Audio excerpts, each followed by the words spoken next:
In this video, I'll show you how to review saved measurements from your B&K 2245 using the Noise Partner app. To start, we touch the icon in the top left corner, and we can see all of the measurements that are stored on our 2245 sorted by date. To open a measurement, we touch it, and we can see that the measurement is loaded on both our sound level meter and on the app.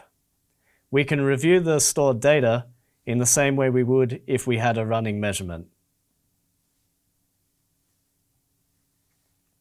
We can also review any annotations that we have stored in our measurement.